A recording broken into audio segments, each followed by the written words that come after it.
Alright kids, time for another tutorial. Just remember the answer is always inside you, but just in case you can't find it, here's this. So we're going to be working on the anabolic steroid concentration problem. This is on page 172, number 33. That's in chapter 4 of your book.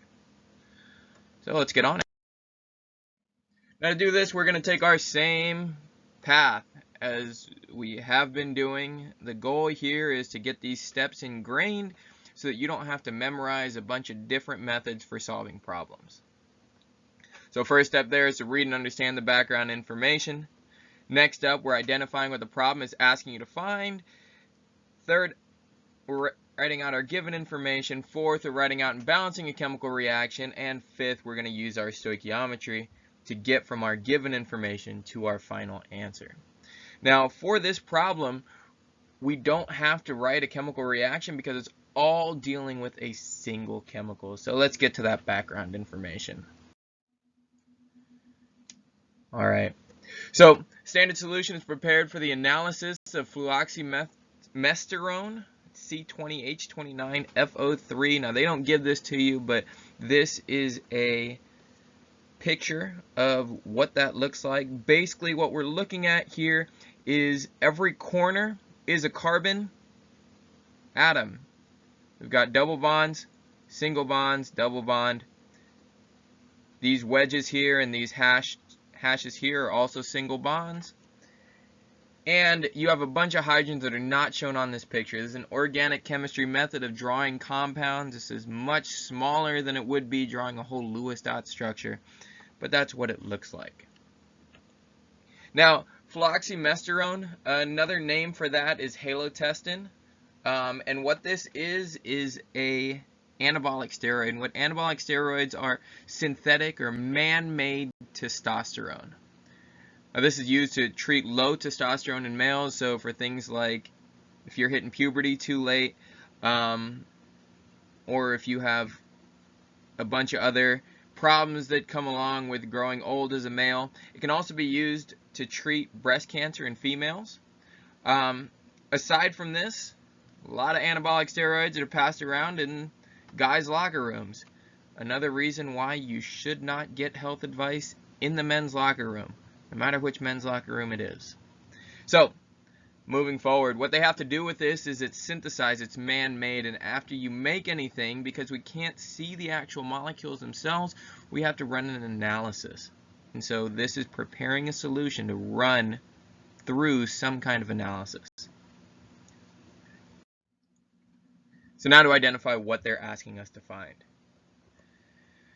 So stock solution, blah, blah, blah, blah, blah. You skip way to the bottom. Calculate the concentration of the final solution in terms of molarity. So that's what we have here. We need to find the molarity of that final solution. And so let's break that down. What is molarity? Well, we know that molarity is moles of solute over liters of solution, but we can get even more exact here. So what is our solute and what is our solution? Well, the solute is the fluoxymesterone, and our solution is that final solution. Now we say final solution because there's another solution in this problem. And we're taking that initial solution and we're going to water it down or add whatever the solvent is to decrease the concentration into the final solution. So we've got moles of this C20H29FO3, again that's fluoxymesterone, and liters of what we have here is AQF. So AQF here, that's aqueous, so that's solution, and this is the final solution. That's why I put an F there, because we will have an initial solution too. So it's very important to look at the differences between those. On to the next step, which is writing out our given information. So here's all that information from the problem. And first of all, a stock solution prepared by dissolving 10.0 milligrams of fluoxymesterone in enough water to give a total volume of 500 milliliters. So we've got these two numbers here that can be a conversion factor on their own. 10 milligrams of fluoxymesterone and 500 milliliters of total solution. Now this is your initial solution, so we'll write this out first. So we've got that 10 milligrams of C20H29FO3 in 500 milliliters of this first initial solution. So we've got that here written as a conversion factor. Now remember, with these conversion factors, we can flip them any way that we want. I'm choosing to put our solute on top and our solution on bottom because we know that's what we're trying to get to. With molarity, solute goes on top, solution goes on bottom. So that's why I'm writing it like this, but if you need it the other way, you can just go ahead and flip it. Next piece of information that they give us is this 100.0 microliters of aliquot, which is, I don't know, just another name for portion. So you're taking 100 microliters of this 500 milliliter solution. So really little portion. And then you're diluting that down with, well, the rest is probably going to be water here. So 100 milliliters. That's not 100 milliliters of water, that's 100 milliliters of total solution. So 100 microliters of aliquot and up to a final volume of 100.0 milliliters. And mind our sig figs because that's going to be important when we go through the rest of this problem. That's our next piece of given information, and we're going to put those two things together. We can use them apart, but putting them together is going to make our stoichiometry just a little bit easier, I think. So 100 microliters of this aliquot diluted to 100 milliliters. That's 100 microliters of solution 1, or the initial solution, so that's the I here, per 100 milliliters of final solution. Okay, so there's our given information. So now to plan on how we're getting to our answer. Oh, we've got two separate methods here. We are going to be using method 1. We will always use method 1. Method 2, if you look it up online, this method 2 is very often introduced. We'll talk about that when we get to it. But for method 1, the first thing we have to do is identify the molarity of that initial solution. So again, molarity is moles of solute over liters of solution. So you got to find that molarity first. Then we can use that molarity to help us find the molarity of the final solution. So again, we're looking at the initial molarity first, and then we're going on to our final molarity. Now, method 2, if you look this up online, if you get extra help online, if you look at Khan Academy or whatever your method is, they'll always give you this M1V1 M2 equals M2 V2 method. Now this is it's a very easy shortcut method, but it's the exact same thing as what we're going to be doing. And we don't go through this method because it's just another formula to memorize. When you know how to do dimensional analysis, you can skip over this. But we will go over it towards the end here to see how M1V1 is the exact same thing as the method that we are going through. Basically, well, we'll explain that later, so I'll save that. So let's go ahead and do it. Alright kids, let's go ahead and get on it. Let's start with our math. We know that our first step is going to be to find our initial molarity. So in order to find initial molarity, we know that our solute is that fluoxymesterone, okay, C20H29FO3, and per liters of initial solution. So what I'm starting out with is our first given information. We've got 10 milligrams of fluoxymesterone and 500 milliliters of solution. Neither of those units are what we need in our for our initial molarity, so we're going to have to convert those. The easiest thing to convert is going to be this bottom portion here,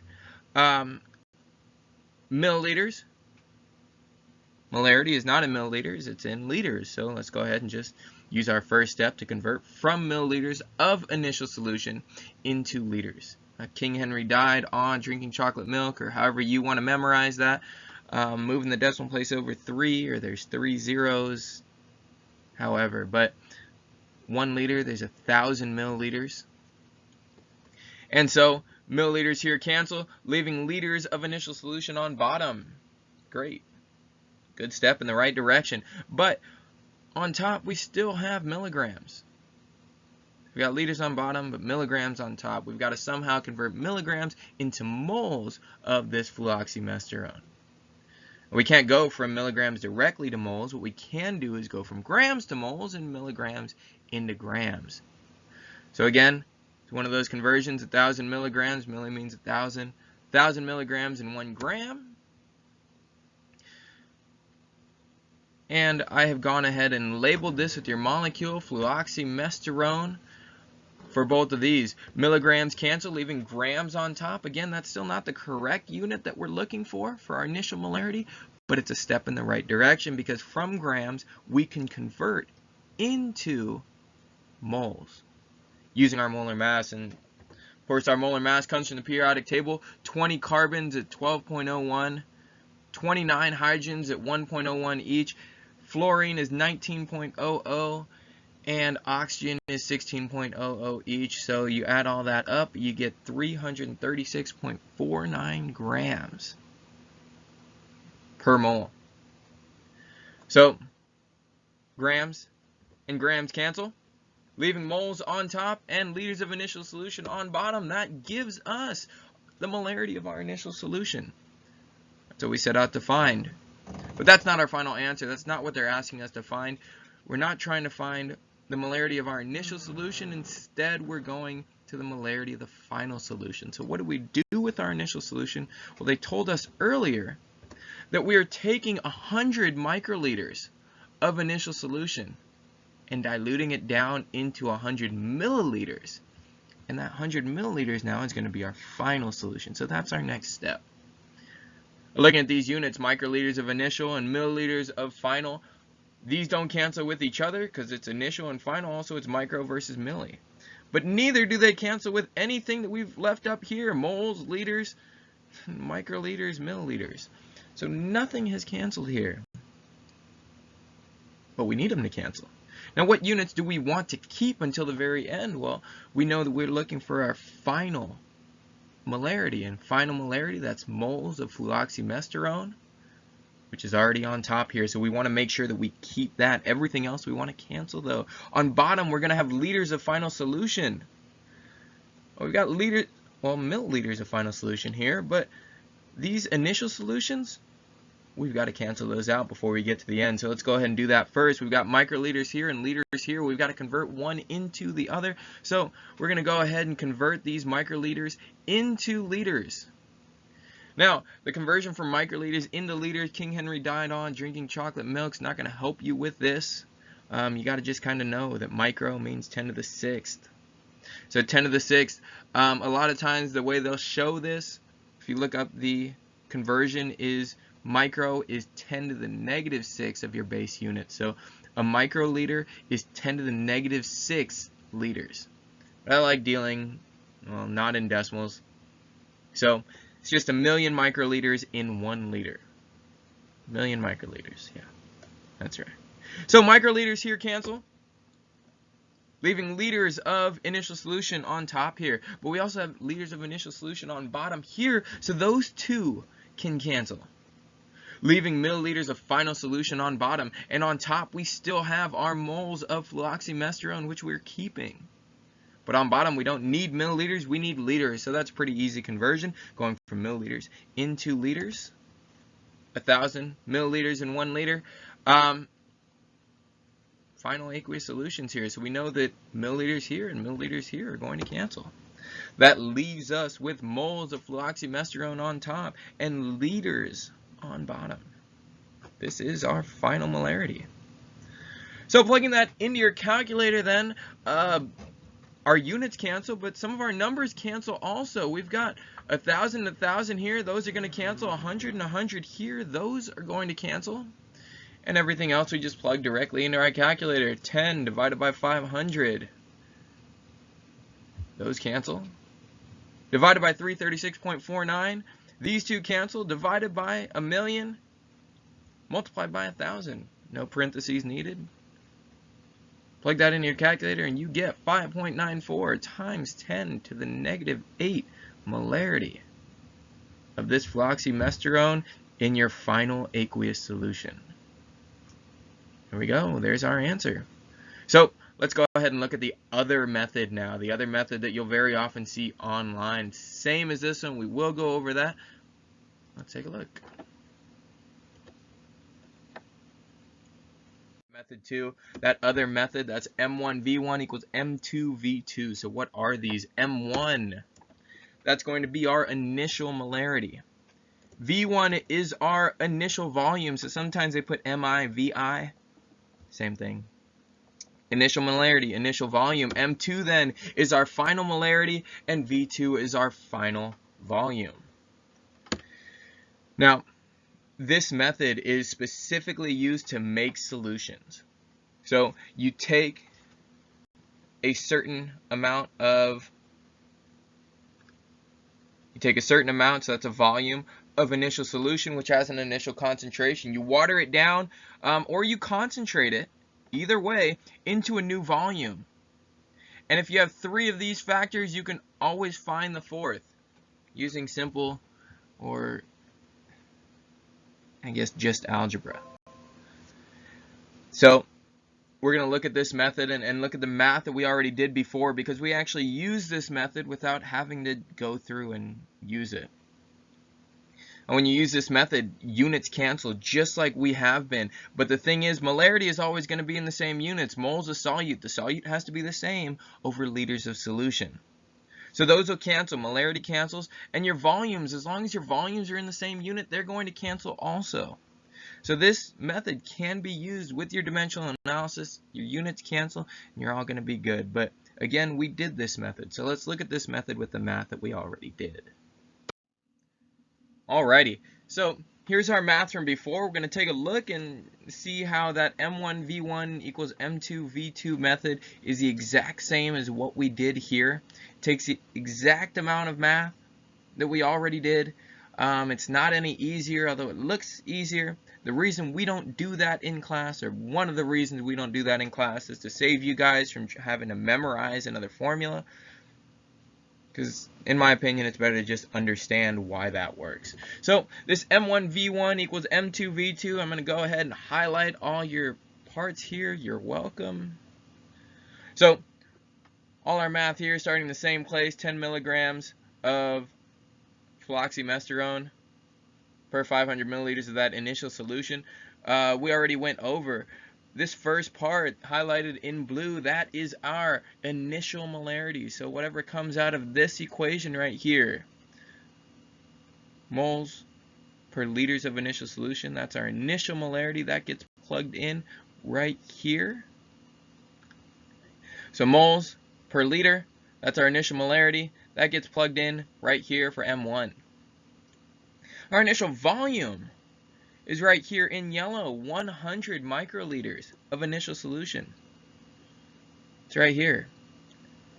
Now, our final molarity is our answer. We don't know that yet going in, although we do know it here because we already calculated this. But that would be our unknown. And our second volume is right here in green. So that's our final volume, 100 milliliters. Just like your dimensional analysis, all your units cancel here. If you use this method, all your units should cancel. Now molarity. Molarity needs to be in moles of the same solute. And for our initial and final solution, we have the same solute. That's this fluoxymesterone. And then we have liters of initial solution, liters of final solution. So your molarities are going to cancel. Your volumes should also cancel, but they don't here. So you've got microliters for your initial volume, milliliters for your final volume. Those are not going to cancel. Micro and milli are not going to cancel there. So what we need to do is these extra calculations to turn one, either microliters into milliliters and milliliters into microliters, one into the other. And so that's these volume conversions, which we did in our dimensional analysis. One more thing that may throw you off here is initial solution. How do you know it's 100 microliters of initial solution and not 500 milliliters of initial solution? Well, M1V1 equals M2V2. This equation is used for dilutions. So your initial solution, you're taking 100 microliters of that solution and diluting it into a new volume. You're not taking 500 milliliters and diluting it into a new volume. You're taking 100 microliters. So that's how you would know that this goes into this. But you see, if we do dimensional analysis here, those cancel anyway, so you're not going to run into that issue. In order to calculate this out, we've got M1, V1, M2 is our unknown, V2 is here, and so we just use simple algebra, or at least just algebra. Divide both sides by V2, isolates M2 by itself, and you do all that math and it's going to give you the same exact number. If you don't believe me, go ahead and do it yourself. So it's the exact same thing here. You still get the exact same thing. Now, where your numbers may shift a little bit is if you round.